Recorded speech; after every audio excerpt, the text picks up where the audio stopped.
Hi there, I'm Kelvin from Visium South Africa. I've been tasked today to speak to you about Chapter 5, which covers media qualities and the media mix. I think to start off right from the top, for any media decision or plan to really work and truly be absolutely fundamental to any business objective, one has to understand the consumer and the bonds they have with the media types. From our point of view, it's seen in two factors. Firstly, the intermedia, which really is your macro decision. What's the overall business objective? These cover the media types, the overall media types. Are we going to look at TV, print, press, outdoor? Once you've decided on that element of media type, we then go to the next level of intramedia. And that really is boring down in terms of the actual options available. So from a macro point of view, we've selected TV. Now what TV channels are we actually going to be working with? The same apply, we've selected print. What exact magazines are we going to be playing around with? The key thing for us is there are many changes happening in the industry and shifts are happening. And the biggest shift really that's happened over the past 3 years is the power play from creative to media.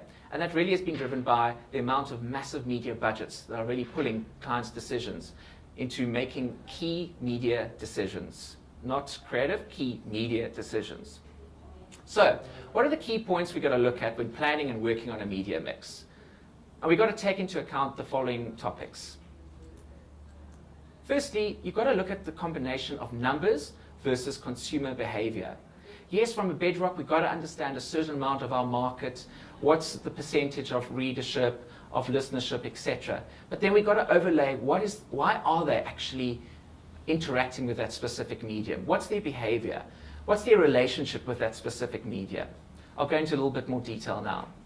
Think of the potential audience of their daily route. What are their habits? The key thing is obviously not to overlay it with your own. A lot of times you always call it the sample size of one. You've got to take yourself out of the picture and actually look at the consumer behavior. So in terms of what I'm really saying is look at the daily life of that consumer. Look at it versus weekday versus weekend, versus morning, afternoon, and evening.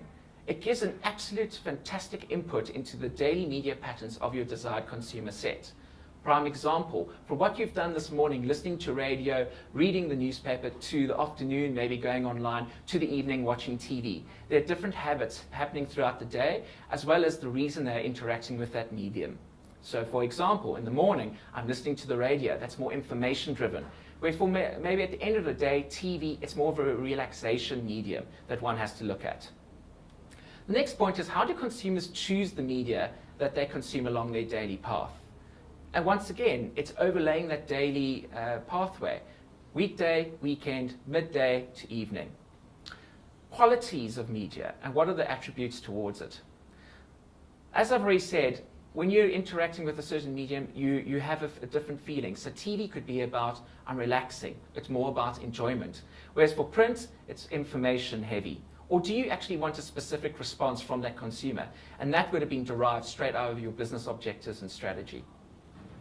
What's the desired response you're waiting for? I mean, this basically can be linked straight back to your KPIs, and that's something you can address with client. Consumers change their behavior so naturally that media actually has to adapt as well, and also be fluid and natural in the same point of view. So if you think of what consumption habits were like 2 to 3 years ago versus now, radically different. And the play of mobile and online in the sphere has also become exceptionally important, and media has to adapt. It's not the fact that a certain medium is dying, it's more the fact of how can a certain medium interact with another one. Where in the past it would have just been TV. Now a lot of people are watching TV while interacting with their mobile phones. How can we make these two media work together instead of isolating them from each other? Very important to pull in together. So I suppose the last thing really to end off with, and which is very important when looking at media and the imperatives thereof, look at the usage of the consumers. Because this really will determine, are they fickle, or are they exceptionally loyal to you? And the easiest way really to boil down to it is, who's a heavy user, who's a light user, who's a medium user? At the end of the day, if you want to limit your amount of wastage, you actually want to look at the heavy user of your product. At the end of the day, they are your loyal consumers. It's the same as if you look at a certain magazine, you look at an X amount of readership. And if you look at it in the past 12 months, past 6 months, what percentage of that total readership is more often? So for instance, who is actually buying that magazine month on month? And that's really where you start determining in terms of wastage and who really are your loyal consumers. Guys, I hope that helped you out. Thanks a lot. And yeah, I hope you enjoyed the Dentsu Aegis Network Training Academy, and all the best.